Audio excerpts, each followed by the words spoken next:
Eu sou Janaína Mello, sou gerente de educação do Museu de Arte do Rio. E no MAR... Para onde eu aponto isso? No MAR, eu sou responsável pelo desenvolvimento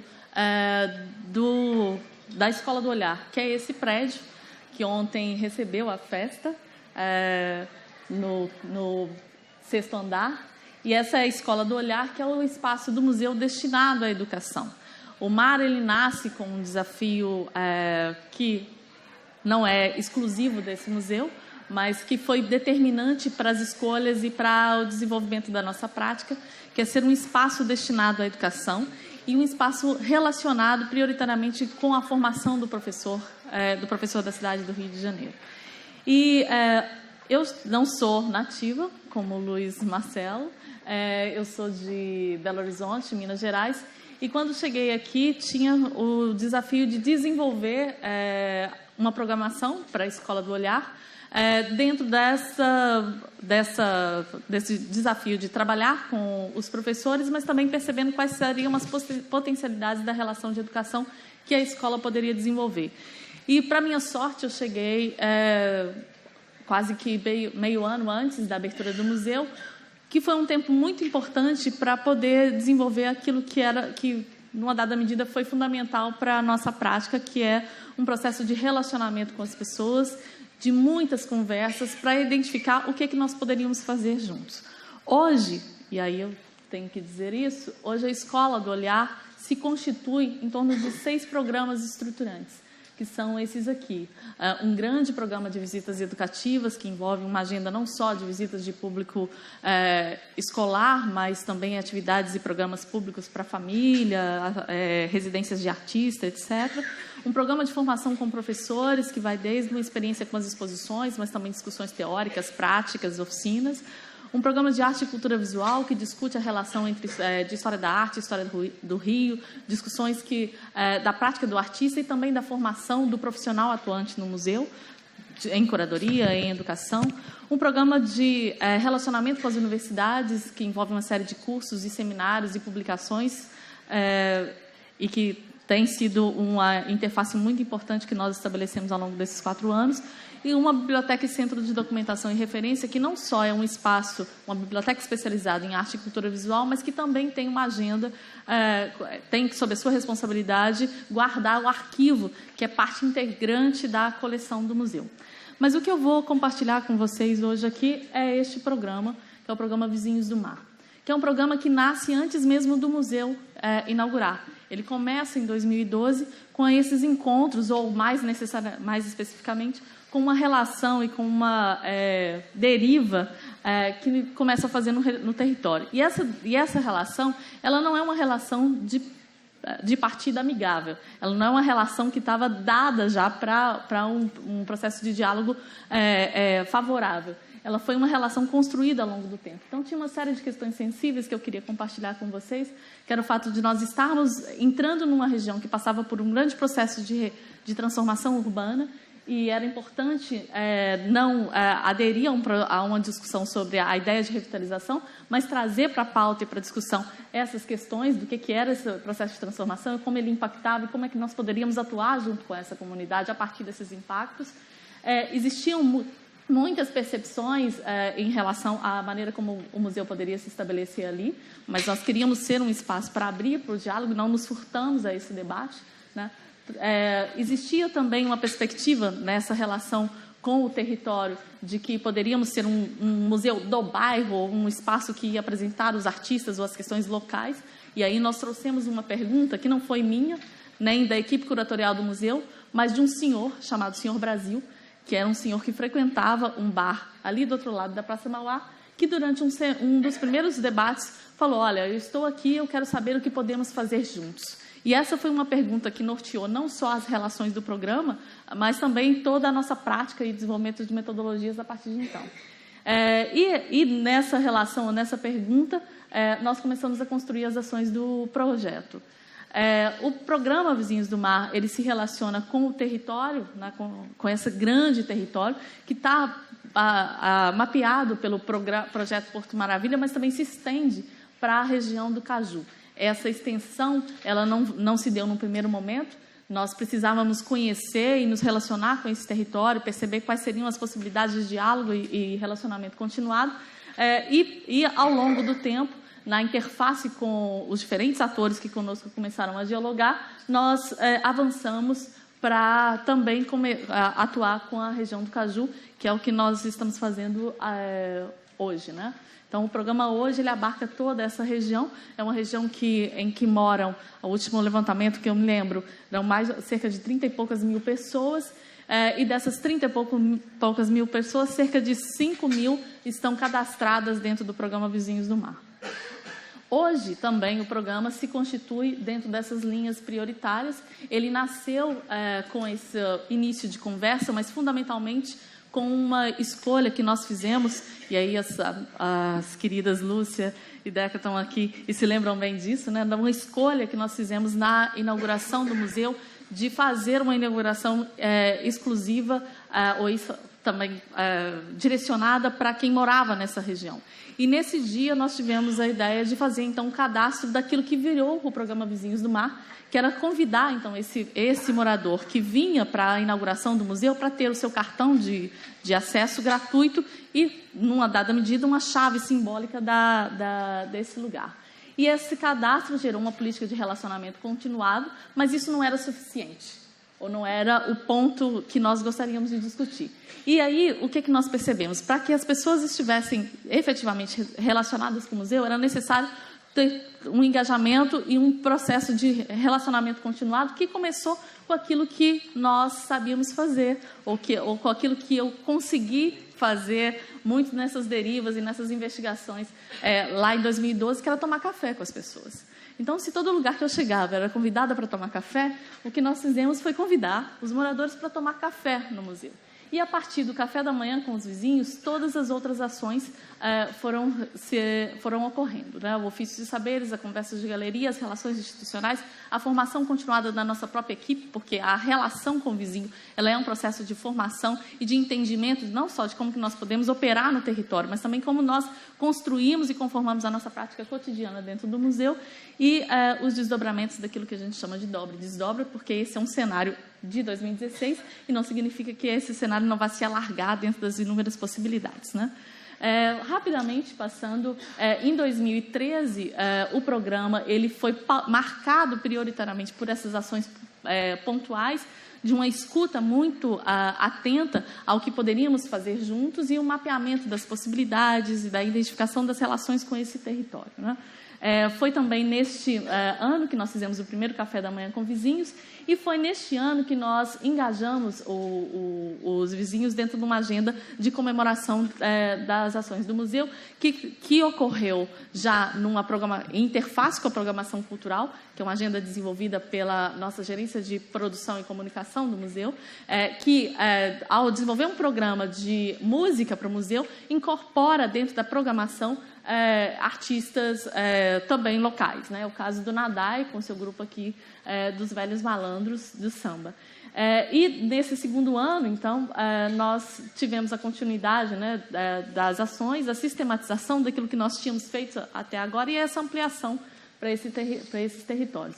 Essa é uma imagem de uma das ações que foram propostas pelos moradores para comemorar o primeiro aniversário do museu. E era uma ação que não era exclusiva para a comunidade local, mas era aberta para o público que visitava o museu e que poderia se relacionar naquele mês de comemoração do aniversário com essas proposições que vinham das próprias pessoas que aqui moram. Bom, em 2015, começa a ganhar, talvez, aqui uma perspectiva mais aprofundada, ou naquilo que a gente começa a reconhecer como que o café se torna, de fato, uma plataforma de negociação e de engajamento dessas pessoas, não só com o museu, mas com o sentido público do que é esse espaço museal, né?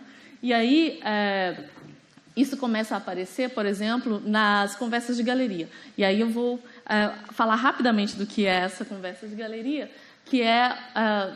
No museu, o educador fala dentro de uma exposição, fazendo a sua visita, o curador fala sobre a exposição, o artista fala sobre a sua exposição, E no âmbito dos vizinhos, nós temos artistas, professores, educadores, pesquisadores, pessoas que têm vivências e histórias muito extraordinárias e que poderiam também compartilhar a sua experiência. Então, o vizinho é convidado uma vez no mês para fazer a conversa de galeria com o vizinho convidado, em que ele apresenta, ou discute, ou dialoga a partir de uma exposição com as obras que lhe interessam e que lhe chamaram a atenção, com o público que está ali presente. Isso integra a programação efetiva do museu e nessa conversa de galeria que ocorreu ano passado, foi um ponto muito marcante, porque era um grupo chamado Mulheres do Porto, que fez uma conversa de galeria na exposição chamada Mulheres Modernas, e durante a conversa disse: nós não estamos representadas aqui.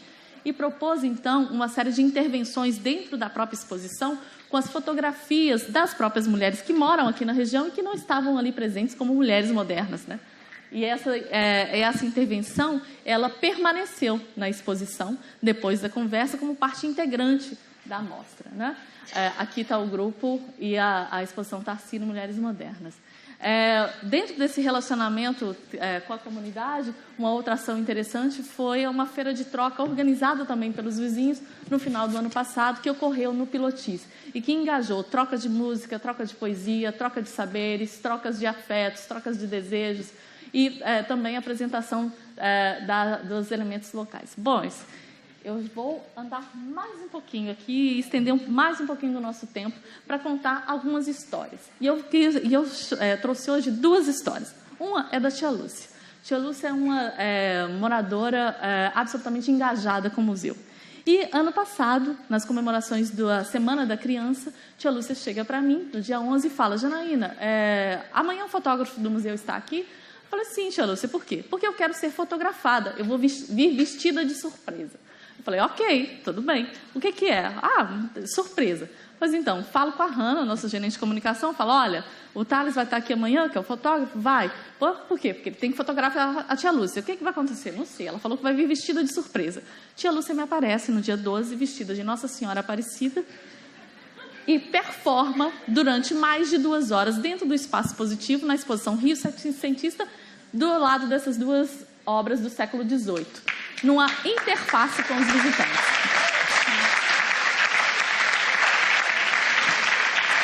O que é extraordinário desse acontecimento, não só o fato da tia Lúcia ser uma artista absolutamente fantástica, mas esse dado instaura uma questão muito importante para o museu, porque diante desta relação, diz não só que ela se sente muito à vontade dentro desse espaço para performar no espaço, mas também o que o museu faz diante desse dado, né? Como que o museu incorpora essas relações e como que o museu vai articular em todas as suas interfaces, porque isso não estava combinado com ninguém, com a segurança, com a educação, com a comunicação, e aí como que o museu atua diante desse dado.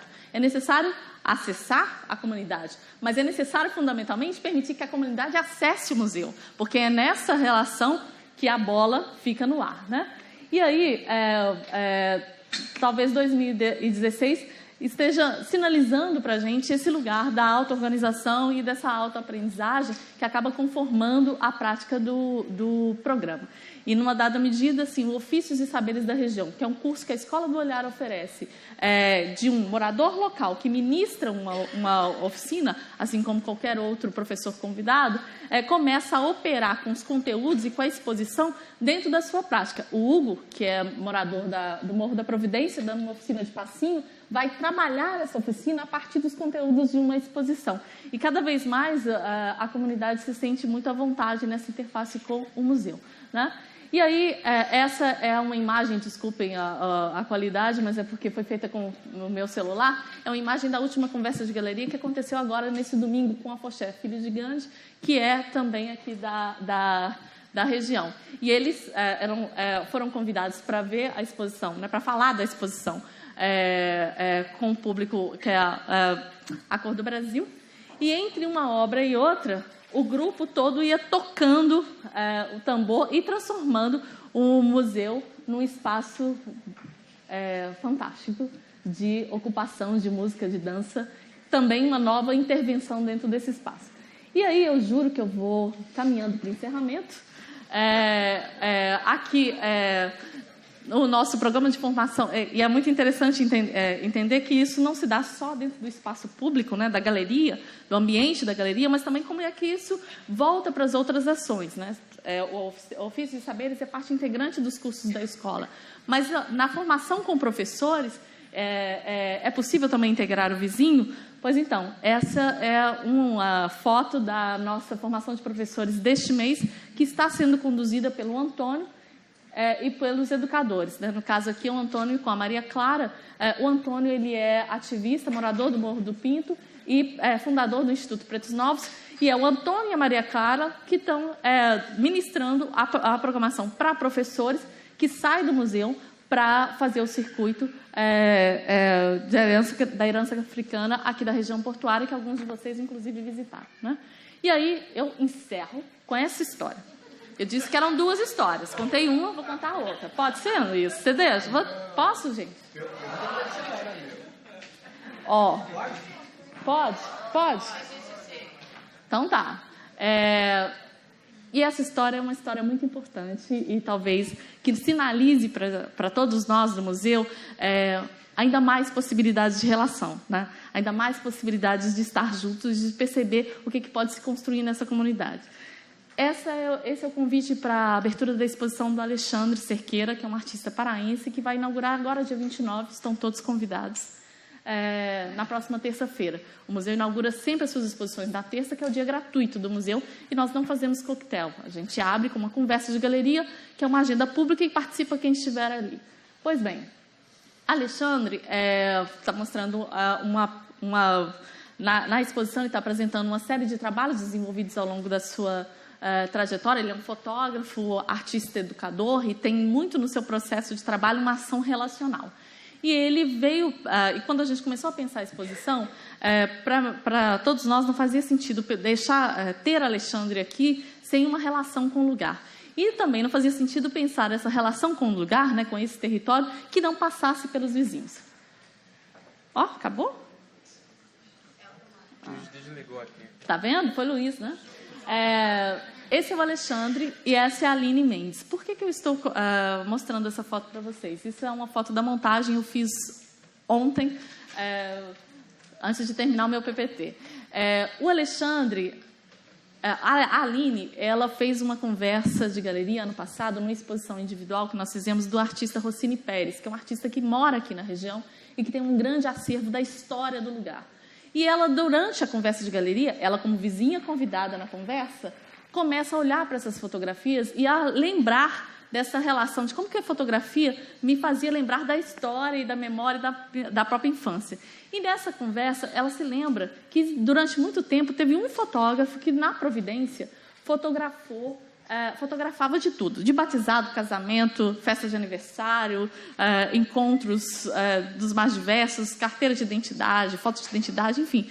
Fotografava a vida cotidiana e construía o álbum de família das pessoas que moravam ali.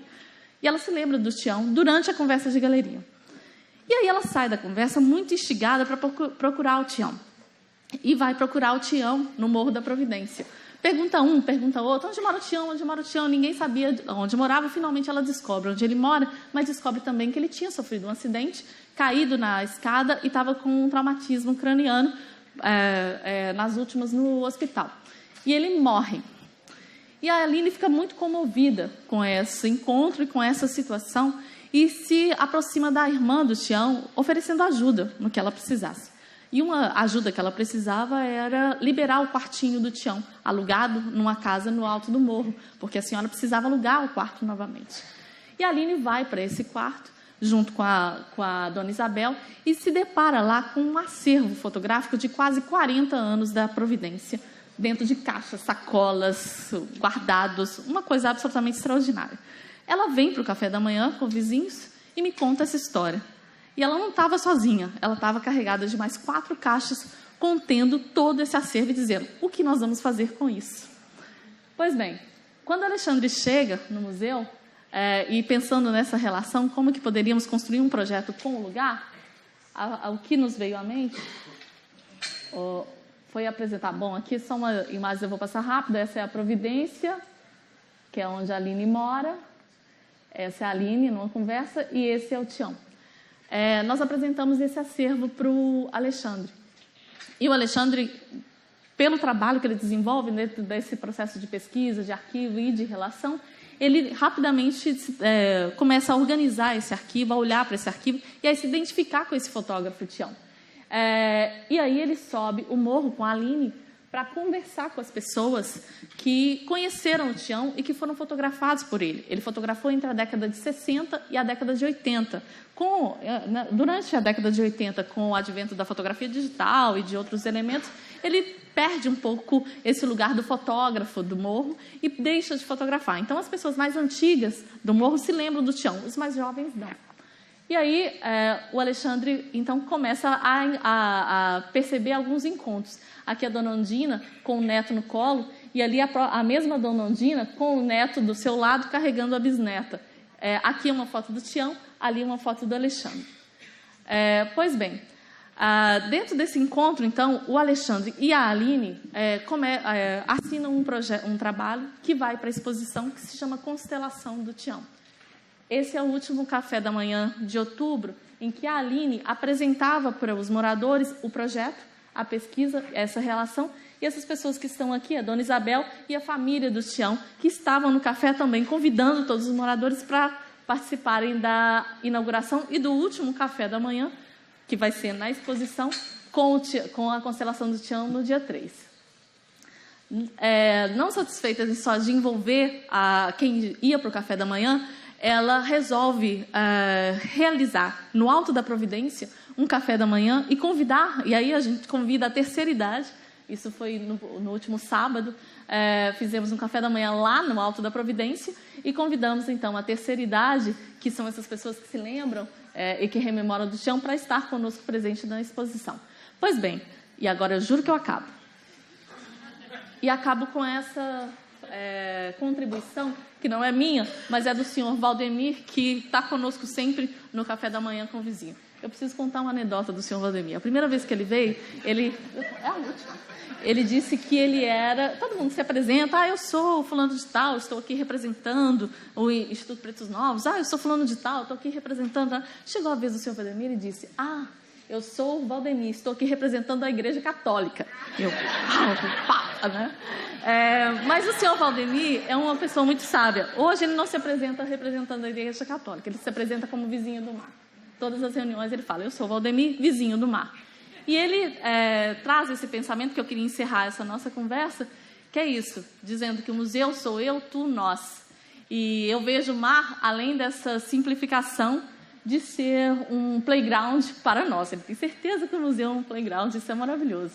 Que é isso que ele constituiu. Eu vejo o museu como um arquivo guardador de memória e, acima de tudo, como um tambor. Pois bem, é com esse batuque que eu encerro a minha conversa aqui hoje. Obrigada.